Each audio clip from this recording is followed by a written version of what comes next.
नमस्कार, प्रणाम, आदाब। कोविड-19 के प्रादुर्भाव की वजह से आज विद्यार्थी शाला में प्रत्यक्ष अध्ययन अनुभव लेने से वंचित हैं। बृहन्मुंबई महानगर पालिका शिक्षण विभाग ने एक सराहनीय कदम उठाया, जिससे हमारा कोई भी विद्यार्थी शिक्षा से वंचित न रहे। और इस श्रृंखला के अंतर्गत हम अपने विषय के रोचक घटक लेकर, रोचक वीडियोस लेकर आपके सामने उपस्थित रहेंगे। और इसी के अंतर्गत मैं श्रीमती पूर्णिमा पांडे आप सभी को वर्चुअल स्टूडियो क्लास में आमंत्रित करती हूँ, अपने एक नए विषय के साथ, नए घटक के साथ। तो चलें अपने विषय के संग। विषय इतिहास और राजनीति विज्ञान। पाठ 3 राजनीतिक दल। पाठ के महत्वपूर्ण बिंदु। राजनीतिक दल, भारत में दल पद्धति का बदलता स्वरूप, राष्ट्रीय दल, प्रांतीय दल और भारतीय प्रांतीय दलों का बदलता स्वरूप। इस पाठ में हम इन महत्वपूर्ण बिंदुओं पर चर्चा करने वाले हैं।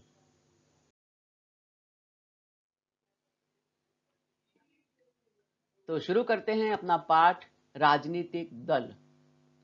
इस शब्द से ही आपको बहुत कुछ अंदाजा लग गया होगा। आप सब विद्यार्थी कक्षा 6ठी से ही नागरिक शास्त्र विषय पढ़ते आ रहे हैं, 8वीं तक। 9वीं में आपने राजनीति शास्त्र पढ़ा, अब हम राजनीति विज्ञान पढ़ रहे हैं। तो राजनीति क्या है, राजनीतिक दल क्या है, थोड़ा सा अंदाजा आपको भी है। यदि इसे हम परिभाषित करने का प्रयास करें तो राजनीतिक दल का अर्थ होता है एक समान विचार वाले लोगों का समूह। एक जैसे विचार रखने वाले जब लोग इकट्ठा होते हैं, एक ग्रुप बनता है, तो उसे हम दल कहते हैं। और उसी जैसी राजनीति के संदर्भ में उनकी विचारधारा होती है, उसी के अनुसार वो राजनीतिक दल भी बन जाते हैं। समान राजनैतिक भूमिका निभाने वाले लोग। और जब कोई राजनीतिक मुद्दा होता है तो उस पर एक साथ में खड़े होकर एक जैसी भूमिका जब एक साथ देते हैं तो वह राजनीतिक दल का एक प्रारूप होता है। आइए जानते हैं राजनीतिक दलों के कुछ प्रमुख विशेषताओं के बारे में। तो पहली उनकी खासियत होती है, विशेषता है सत्ता प्राप्त करना। तो राजनीतिक दलों का मुख्य उद्देश्य क्या होता है? चुनाव के माध्यम से सत्ता प्राप्त करना। और इस कारण सत्ता पाने के लिए अलग अलग राजनीतिक दल एक दूसरे से स्पर्धा करते हैं, होड़ लेते हैं। स्पर्धा करना कोई बुरी बात नहीं है, यदि हमारा उद्देश्य अच्छा हो और स्वस्थ है स्पर्धा हो, उसमें कोई तीन तिकड़म ना हो, कोई गलत काम ना हो, तो स्पर्धा बहुत अच्छी होती है। और सकारात्मक रूप से यदि हम उसमें स्पर्धा में भाग ले तो अच्छे परिणाम भी मिलते हैं। तो स्वस्थ स्पर्धा राजनीतिक दल यदि करें तो ये अच्छी बात होती है। दूसरा उनका जो एक खास मुद्दा होता है वह है विचारधारा का आधार। जैसा कि मैंने पहले कहा कि प्रत्येक राजनीतिक दल विशिष्ट नीतियों और विचारों का समर्थक होता है। हर एक की अपनी अपनी विचारधारा होती है। सार्वजनिक हितों के प्रश्नों के बारे में उनकी एक विशेष भूमिका होती है। और जब ये सब एक मंच पे इकट्ठा हो जाते हैं तो उस सारी चीजें तो वो एक उस पार्टी की, उस दल की विचारधारा बन जाती हैं।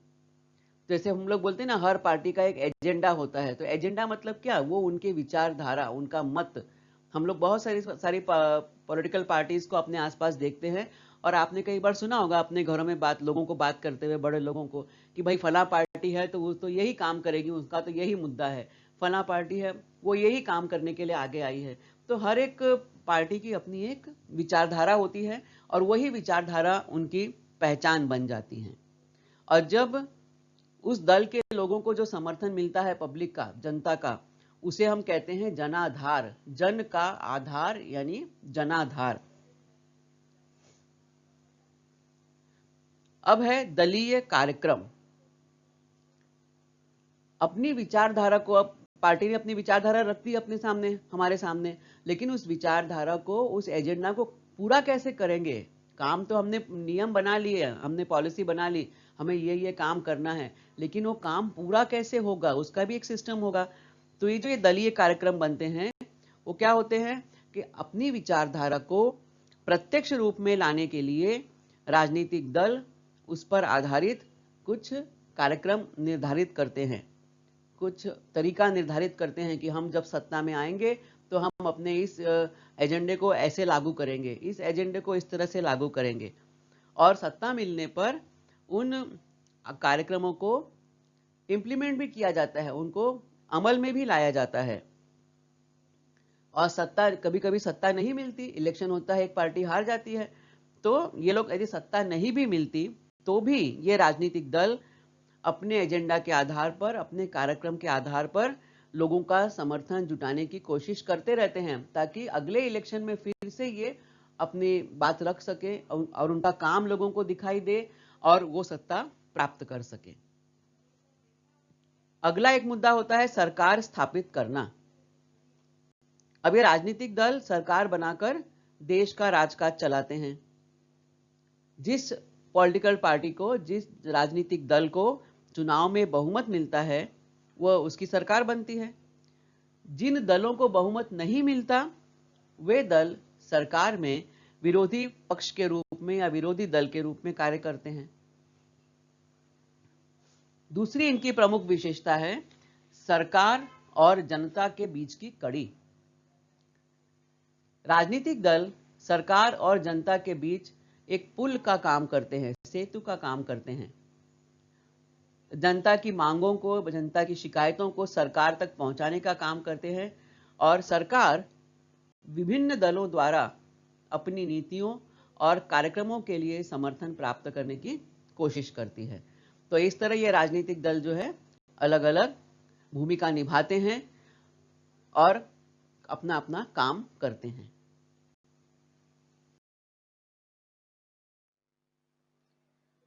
अब हम देखते हैं कि हमारे देश में तो बहुत सारे राजनीतिक दल हैं। आपको स्क्रीन पे भी बहुत सारे चुनाव चिन्ह दिखाई दे रहे हैं, सिंबल दिखाई दे रहे हैं, तो हमें पता है कि कौन सा चुनाव चिन्ह जो है ये किस पार्टी का है।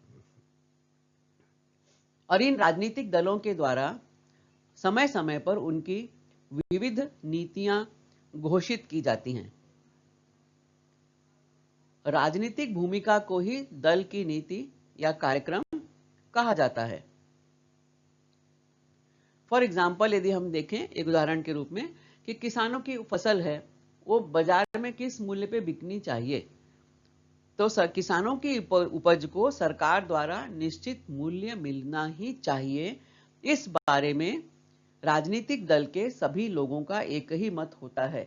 मान लो कोई एक राजनीतिक दल है, पॉलिटिकल पार्टी है, तो यदि किसान के फसल के बारे में बात है तो उस पार्टी के सभी लोगों का एक ही मत होगा कि नहीं, किसानों की उपज को सरकार द्वारा निश्चित मूल्य मिलना चाहिए। यानी किसान अपनी फसल जब बाजार में बेचने जाता है तो कोई भी खरीदे उसको, चाहे सरकार खरीदे, चाहे कोई व्यापारी खरीदे, चाहे कोई और व्यक्ति खरीदे, वो एक ही कीमत पे बिकेगी। कम से कम, अधिक से अधिक मूल्य क्या होगा, ये तो उसकी फसल की गुणवत्ता क्या है, कितनी क्वालिटी है, उस किसान की इच्छा क्या है, इस आधार पर रहेगा, लेकिन कम से कम मूल्य तो रहना ही चाहिए। तो यदि ये एक विचारधारा है तो, और कोई पॉलिटिकल पार्टी है तो उसके सभी सदस्यों की यही विचारधारा होगी, तभी वो राजनीतिक दल कहलाएगा। और कई बार आपने देखा होगा कि कुछ लोग एक पार्टी छोड़ के दूसरी पार्टी में चले जाते हैं, बहुत सारे कारण होते हैं उसके, लेकिन कई बार ये भी कारण होता है कि उस व्यक्ति की कोई विचारधारा ऐसी होती है जो पार्टी के अन्य लोगों से मेल नहीं खाती, तो उसको लगता है कि नहीं भाई, मेरी तो ये सोच है और ये मेरी ये सोच पार्टी के लोगों से मैच नहीं हो रही है, तो वो व्यक्ति कई बार पार्टी छोड़ देते हैं। तो इस प्रकार राजनीतिक दल विविध प्रश्नों के संबंध में अपनी भूमिका निश्चित करते हैं और इसे ही दल की नीति या कार्यक्रम कहा जाता है। और यही सबसे महत्वपूर्ण होता है कि दल की नीति क्या है, उसी आधार पर जनता उनको चुनती भी है, इलेक्शन में उनका चुनाव में उनको वोट भी देती है। अब जब चुनाव की बात आती है तो इन राजनीतिक दलों में किसको इलेक्शन का टिकट मिलेगा, कौन चुनाव में खड़ा होगा, ये कौन तय करेगा। तो भारत में जो दल के वरिष्ठ नेता होते हैं ये अपने उम्मीदवारों का चयन करते हैं कि भाई हमारी पार्टी की तरफ से फला व्यक्ति चुनाव लड़ेगा। हर एरिया के हिसाब से, हर क्षेत्र के हिसाब से है ना। और उस जो उम्मीदवार है उसका काम करने का तरीका, उसके काम करने की उसकी लगन, निष्ठा, इन सभी बातों पर उसका चयन निर्भर करता है। उम्मीदवार को दल की ओर से टिकट दिया जाता है। सत्ता प्राप्त करना और उसे बनाए रखना सभी राजनीतिक दलों का प्रमुख उद्देश्य होता है। पहले तो अपनी विचारधारा लेकर आगे आते हैं सब अपना, लेकिन उसके बाद में उनका उद्देश्य क्या होता है कि हमें सत्ता प्राप्त हो, हम सरकार बनाएं। और इसके लिए ही राजनीतिक दल चुनाव लड़ते हैं। और हम सब जानते हैं भारत दुनिया का सबसे बड़ा लोकतंत्र है। यहाँ पर सभी कोई भी व्यक्ति चुनाव लड़ सकता है, कोई भी, मतलब उसके लिए एक नियमावली होती है। आपने कक्षा 8वीं और 9वीं में उसके बारे में जानकारी प्राप्त की होगी। तो यदि उन नियमों को हम पूरा करते हैं तो हम हमारे देश में चुनाव लड़ सकते हैं। चुनाव लड़ना मतलब अखाड़े में पहलवानी करना नहीं। हाँ, लड़ने तो आप सोचोगे लड़ना टीचर बोल रही है तो लड़ना मतलब मारामारी करना, बिल्कुल नहीं। आप सभी ने देखा है, अपने आसपास इलेक्शन होते हुए देखा है, इलेक्शन में किस तरह से सभी पार्टी के लोग कैंपेनिंग करते हैं, अपनी अपनी विचारधाराओं को घूम घूम कर जनता तक बताते हैं। उन्होंने बीते सालों में जनता के लिए कितना काम किया है इसकी जानकारी देते हैं। उसके बाद एक निश्चित समय पर वोटिंग होती है, मतदान होता है। 18 वर्ष की उम्र पूर्ण करने वाला हर व्यक्ति, लड़का लड़की, स्त्री पुरुष, थर्ड जेंडर यानी तृतीय जेंडर, इस तरह के सभी लोग वोट देने जाते हैं। वोट में उसके बाद एक निश्चित समय पर वोट की गिनती होती है, काउंटिंग होती है, और जिस पार्टी को सबसे अधिक वोट मिलते हैं वो पार्टी सरकार बनाती है। ये इस भूमिका से आप सब वाकिफ हैं। तो इसीलिए राजनीतिक दल चुनाव लड़ते हैं ताकि उन्हें जनता का बहुमत मिले और वे सरकार बना सकें। भारत में राजनीतिक दल अपने अलग अलग चिन्हों से पहचाने जाते हैं और हर पॉलिटिकल पार्टी, जब वो पार्टी को रजिस्टर्ड कराना पड़ता है, ऐसे ही नहीं मैंने 10 लोगों को इकट्ठा किया, मेरा एक ग्रुप बन गया, मैं डिक्लेयर कर दूं कि भाई मेरी एक पॉलिटिकल पार्टी है, ऐसा नहीं होता है। आप जब पार्टी के सदस्य बन जाते हैं, आपकी एक पॉलिसी बन जाती है, आपका एक दलीय कार्यक्रम बन जाता है, उसके बाद आपको पार्टी को रजिस्टर्ड कराना होता है। निर्वाचन आयोग के ऑफिस में जाकर अपनी पार्टी को रजिस्टर्ड कराना पड़ता है कि हमारी ये पार्टी है, हम इसका ये नाम दे रहे हैं। और इलेक्शन के समय निर्वाचन आयोग राजनीतिक दल को एक चिन्ह देता है कि आपकी पार्टी का ये प्रतीक चिन्ह है। तो जैसे हमने देखा है बहुत सी पार्टियों के प्रतीक चिन्ह आप जानते हैं। जैसे मैंने प्रतीक चिन्ह कहा, आपकी आंखों के सामने कई चिन्ह घूम गए होंगे और स्क्रीन पे भी आप, यहाँ पे मेरी स्लाइड पर भी आप देख सकते हो। किसी का धनुष बाण है, किसी का उगता सूरज है ना, किसी का कमल है, किसी का हाथ है, कोई घड़ी है, कहीं साइकिल है। इस तरह से बहुत सारे चिन्ह हैं।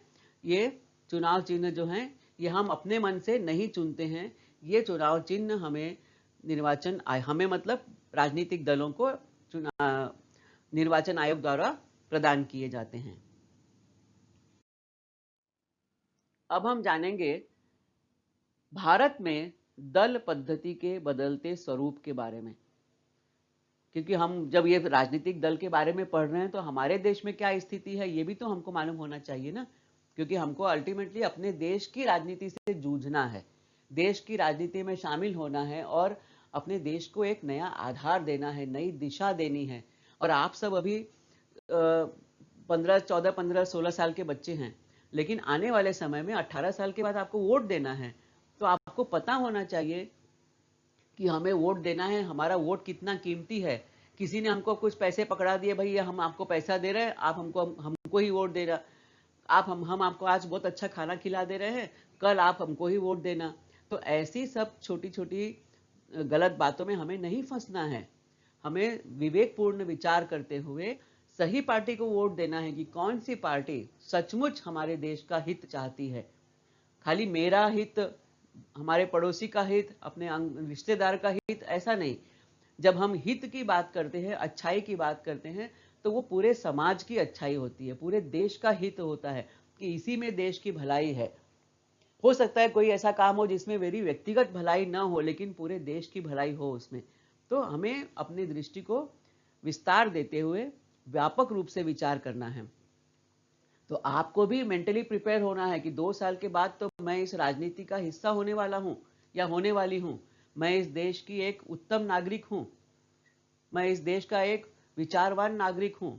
तो आपको ये सब चीजें मालूम होनी चाहिए। इसीलिए ये पाठ आपको पढ़ाया जा रहा है कि ये हमारे जो आज के विद्यार्थी हैं, ये भावी मतदाता हैं हमारे देश के। और मतदाता जो होता है वो देश का कर्णधार है, देश का भविष्य निर्धारित करता है वो। तो उसकी भूमिका बहुत ही महत्वपूर्ण होती है। तो भारत में जो दल पद्धति क्या सिस्टम से काम कर रही है उसे हम देखते हैं। स्वातंत्र्योत्तर काल में कांग्रेस ही एक सशक्त दल था। कांग्रेस पार्टी बहुत पुरानी पार्टी, कुछ अपवादों को छोड़कर केंद्र और राज्य स्तर पर इसी दल का बहुमत था। कुछ एक राज्य छोड़ दे जहां पे अलग अलग पार्टीज थी, लेकिन अधिकांश भारत के अधिकांश राज्यों में कांग्रेस का ही शासन हुआ करता था।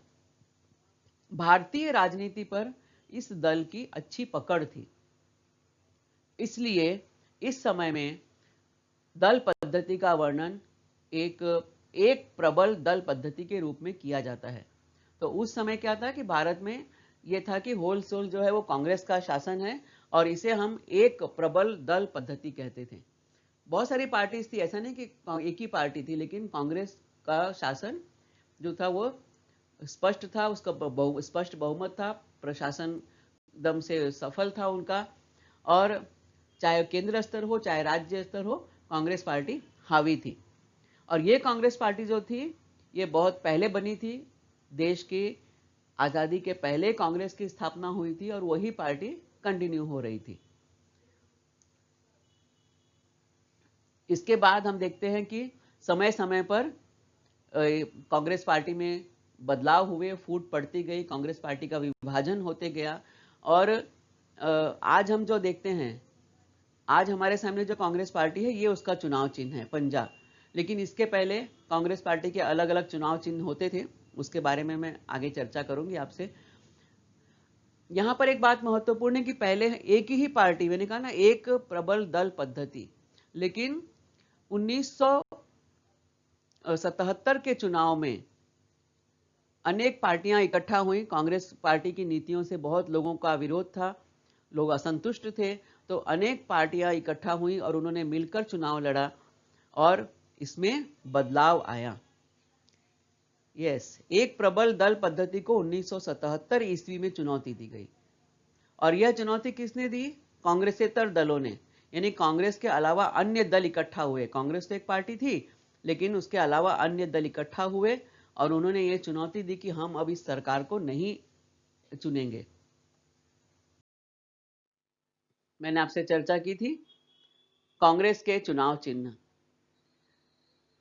आजादी के बाद, स्वतंत्रता के बाद जब भारत में पहली बार चुनाव हुआ तो कांग्रेस पार्टी को ये 2 बैलों की जोड़ी का चुनाव चिन्ह निर्वाचन आयोग द्वारा दिया गया था।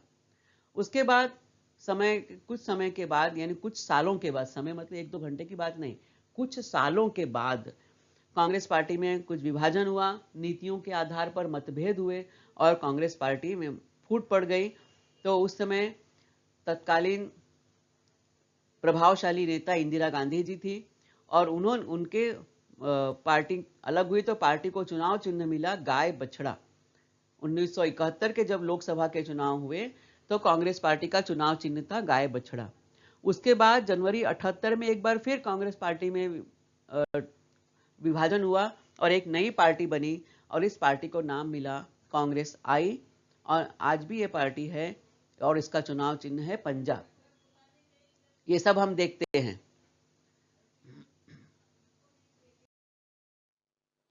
1989 ईस्वी में हुए लोकसभा चुनाव के बाद राजनीति में किसी एक दल का प्राबल्य होना समाप्त हुआ, यानी कोई एक दल मेजॉरिटी से जीत रहा है, बहुमत से जीत रहा है, ये बात खत्म हो गई। उसके बाद कई राजनीतिक दलों ने मिलकर गठबंधन की सरकार बनाने की शुरुआत की, क्योंकि किसी भी एक दल को स्पष्ट बहुमत नहीं मिल रहा था। तो एक छोटे छोटे दलों ने क्या किया कि हम मिलकर चुनाव लड़ेंगे और हम सब मिलकर हमारे वोट हम गिनेंगे, हमारी सीट गिनी जाएगी, हमने कितनी सीट जीती है, तो निश्चित है हमें एक पार्टी से अधिक वोट मिलेंगे। तो इस तरह से गठबंधन सरकार की शुरुआत हुई और गठबंधन की सरकार बनाने का प्रयोग भारतीय जनता पार्टी और कांग्रेस दोनों दलों ने किया। गठबंधन की सरकार होने से अस्थिरता निर्माण होती है, ऐसा लोगों का पहले कहना था कि भाई 4 लोग इकट्ठा होंगे तो ये उसमें स्टेबिलिटी नहीं आएगी, सरकार स्थिर नहीं बनेगी।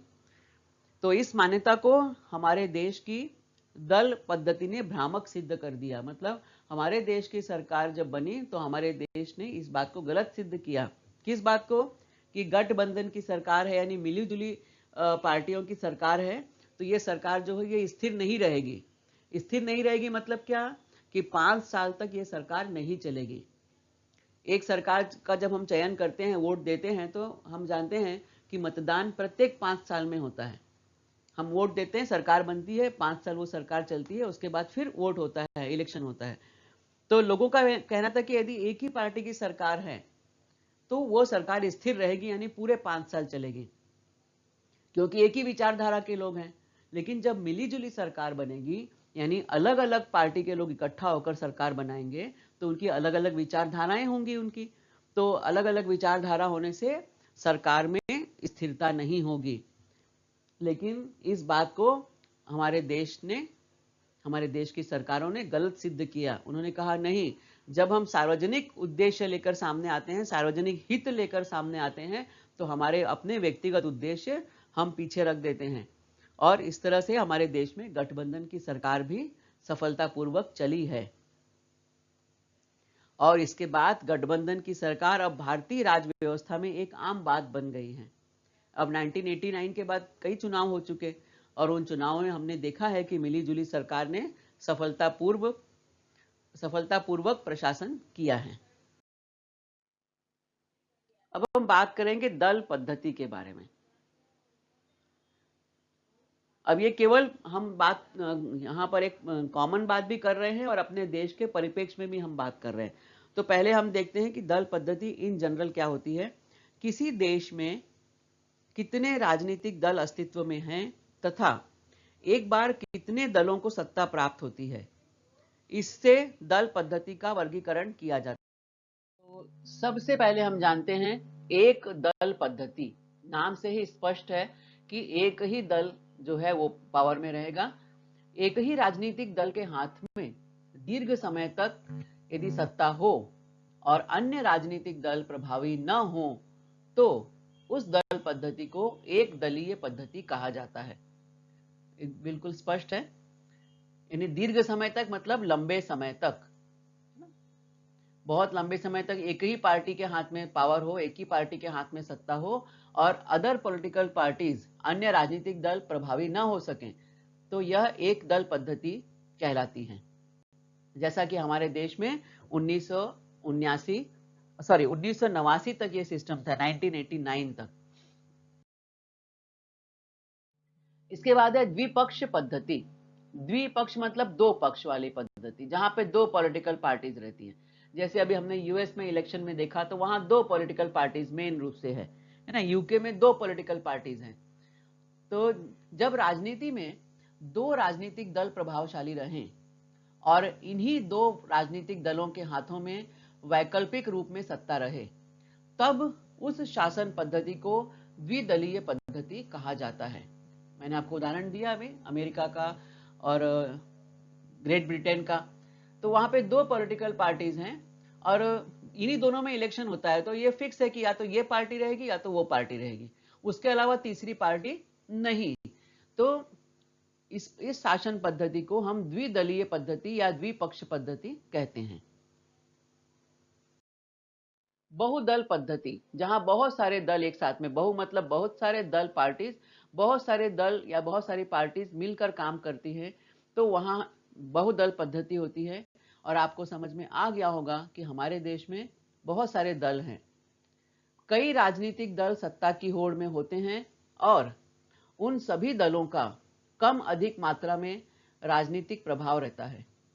इस पद्धति को बहुदलीय पद्धति कहा जाता है। तो हमारे देश में आप ये देख सकते हो, अपने आसपास आपने महसूस भी किया होगा कि बहुत सारे दल हैं, बहुत सारी पॉलिटिकल पार्टीज हैं और सभी पॉलिटिकल पार्टी का एक दूसरे पर प्रभाव है। ऐसा नहीं कि कोई एक पार्टी बहुत प्रभावी है तो दूसरी पार्टी कमजोर है। दूसरी पार्टी का अपने बोलते हैं ना भाई, यहाँ पे इस क्षेत्र में इस पार्टी की पकड़ है, उस क्षेत्र में फला पार्टी की पकड़ है, ऐसा। तो ये इसका मतलब है कि हर राजनीतिक दल जो है वो कहीं ना कहीं प्रभावशाली है, और इसे हम कहते हैं मल्टी मल्टी पार्टी सिस्टम या बहुदल पद्धति। आइए अब जाने राजनीतिक दलों के प्रकार के बारे में। अभी तक हमने इन दलों की पद्धति को देखा, एक दलीय पद्धति, बहुदलीय पद्धति, द्विपक्षीय पद्धति, दलीय पद्धति। अब हम देखेंगे इन आधार पर दलों के प्रकार कितने हैं भारत में। तो हम मुख्य रूप से बात करें तो एक है राष्ट्रीय दल पद्धति और दूसरा है प्रांतीय दल। कुछ दल होते हैं जो राष्ट्रीय दल कहलाते हैं, यानी नेशनल पॉलिटिकल पार्टीज होती हैं। कुछ हैं प्रांतीय दल यानी रीजनल या क्षेत्रीय राजनीतिक पार्टियां। और अब राष्ट्रीय दल भी जो हैं उसमें भी हम यहाँ दो भाग देखते हैं, उसी तरह प्रांतीय दल में भी दो। ये क्या हैं ये? तो एक है सत्ताधारी और दूसरा है विरोधी या विपक्ष दल। अब राष्ट्रीय दल भी भारत में कई सारे हैं। जब इलेक्शन होता है तो कोई एक पार्टी यदि चुनाव जीत रही है, बहुमत मिल रहा है उसको, तो वह पार्टी सरकार बनाती है, और बाकी भी जो दल है वो कहीं ना कहीं किसी न किसी सीट से जीते हैं, लेकिन उनको बहुमत नहीं मिला है, लेकिन उनके उम्मीदवारों ने विजय प्राप्त की है। तो ऐसे भी जो दल हैं ये विपक्ष की भूमिका निभाते हैं और ये सदन में उपस्थित रहते हैं। और यही सेम जो चीज है प्रांतीय दलों के संदर्भ में होती है। जो पार्टी बहुमत से विजय प्राप्त करती है वो सत्ताधारी पार्टी बनती है, वो सरकार बनाती है, और जो अन्य दल हैं जिन्होंने कहीं ना कहीं सीट हासिल की है, उनके उम्मीदवार विजयी हुए हैं, तो वे उम्मीदवार विपक्ष की भूमिका निभाते हैं और वह सदन में उपस्थित रहते हैं। देखते हैं कि राष्ट्रीय दल के रूप में आप कार्य कर सके, ये मान्यता आपको मिल सके, इसके लिए किन किन शर्तों को पूरा करना आवश्यक है। तो सबसे पहले और महत्वपूर्ण बात है कि 4 अथवा उससे अधिक राज्यों में लोकसभा अथवा विधानसभा के पिछले चुनाव में कम से कम 6% वैध वोट मिलना आवश्यक है। यानी यदि हम किसी चुनाव के समय अपने पार्टी को हम राष्ट्रीय दल के रूप में दर्ज कराना चाहते हैं, तो उसके पहले आपने 4 या अधिक राज्यों में, यानी अपने राज्य स्तर पर आपने चुनाव जीते हो, या चुनाव जीते हो मतलब आपने उसमें अपने उम्मीदवार खड़े किए हों और उन्हें कम से कम 6% वैलिड वोट, वैध वोट मिले हो, तभी वह दल जो है वह राष्ट्रीय दल की अपनी एक शर्त पूरी करता है। उसके अलावा पिछले चुनाव में किसी भी राज्य या राज्यों से लोकसभा में न्यूनतम 4 प्रतिनिधि चुनकर आने चाहिए। यानी किसी राज्य में यदि चुनाव हुआ है, आपने राज्य स्तर पर चुनाव लड़ा हो, तो उसमें लोकसभा का चुनाव, हाँ ये ध्यान रखो, चुनाव दो होते हैं। राज्य स्तर के जो चुनाव होते हैं वो विधानसभा के चुनाव, और जो राष्ट्रीय स्तर पर चुनाव होते हैं वो लोकसभा के चुनाव।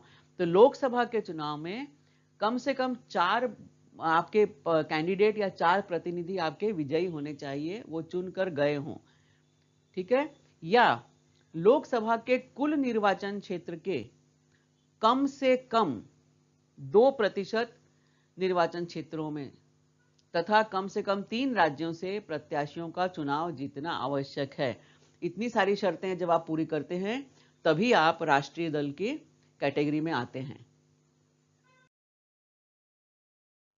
अब यदि किसी दल को राज्य स्तरीय दल के रूप में मान्यता प्राप्त करनी हो तो निर्वाचन आयोग द्वारा निम्नलिखित निकषों की पूर्ति करना आवश्यक है। निम्नलिखित शर्तों को पूर्ण करना जरूरी है। पहली शर्त है कि विधानसभा की कुल सदस्य संख्या के कम से कम 3% स्थान अथवा कम से कम 3 स्थान प्राप्त करना आवश्यक है, यानी 3 सीट जीतना आवश्यक है। और दूसरा है लोकसभा अथवा विधानसभा के पिछले चुनाव में कम से कम 6% वोट पाना या कम से कम 2 प्रतिनिधियों का विधानसभा में चुनकर आना आवश्यक है। यानी कितनी सारी शर्तें पूरी करनी होती है, कितने सारे निकष हमें पालने पड़ते हैं, और उसके बाद ही हमारा दल जो है वो राज्य स्तरीय या राष्ट्रीय दल के रूप में रजिस्टर्ड होता है, उसे मान्यता मिलती है। अब हम देखेंगे कि जिन दलों को मान्यता मिल जाती है, निर्वाचन आयोग द्वारा जिन्हें मान्यता प्रदान की जाती है, ऐसे अनुमति प्राप्त दलों को, चाहे वो राष्ट्रीय दल के रूप में मान्यता मिले या प्रांतीय दल के रूप में मान्यता मिले, ऐसे दलों को चुनाव आयोग द्वारा एक ही चुनाव चिन्ह दिया जाता है। वो राष्ट्रीय दल, जैसे एक ही चुनाव चिन्ह का मतलब, यदि वो राष्ट्रीय दल है तो यदि वो महाराष्ट्र में है तो उसको एक चुनाव चिन्ह मिले, और उत्तर प्रदेश में हो, गुजरात में हो, आंध्र प्रदेश में हो, मध्य प्रदेश में हो, ऐसे अलग अलग राज्यों में अलग चुनाव चिन्ह मिले, ऐसा नहीं होता है। एक राष्ट्रीय दल है तो उसको एक ही चुनाव चिन्ह मिलेगा और पूरे देश में वह उसी चुनाव चिन्ह पर उसका चुनाव जो होगा वो लड़ा जाएगा। उसी तरह यदि प्रांतीय दल हैं तो उसे भी एक ही चुनाव चिन्ह मिलता है, तो चाहे वो महाराष्ट्र के, यदि किसी राज्य का हमारा दल है, प्रांतीय दल है, तो महाराष्ट्र के सभी जिलों में यदि वो चुनाव लड़ते हैं तो वो उसी चुनाव चिन्ह पर उनका चुनाव वैध माना जाएगा। वो अपना चुनाव चिन्ह बार बार बदल नहीं सकते।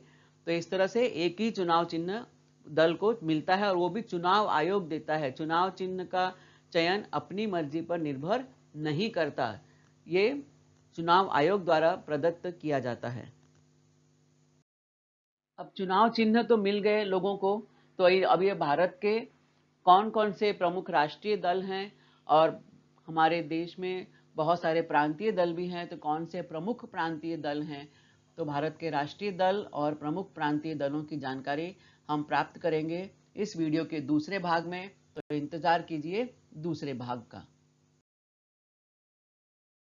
यह वीडियो देखा, सुना और समझा। मुझे पूरा विश्वास है कि यह वीडियो आपको पसंद आया है। इसे अधिकाधिक देखें, लाइक करें, सब्सक्राइब करें, अपने साथियों के साथ शेयर भी करें। आपके सुझाव और आपके कमेंट्स नीचे कमेंट्स बॉक्स में अपेक्षित हैं। कृपया हमें इनसे जरूर अवगत कराएं। तो मिलते हैं अगले वीडियो में किसी नए विषय के साथ, किसी नए घटक के साथ। तब तक धन्यवाद।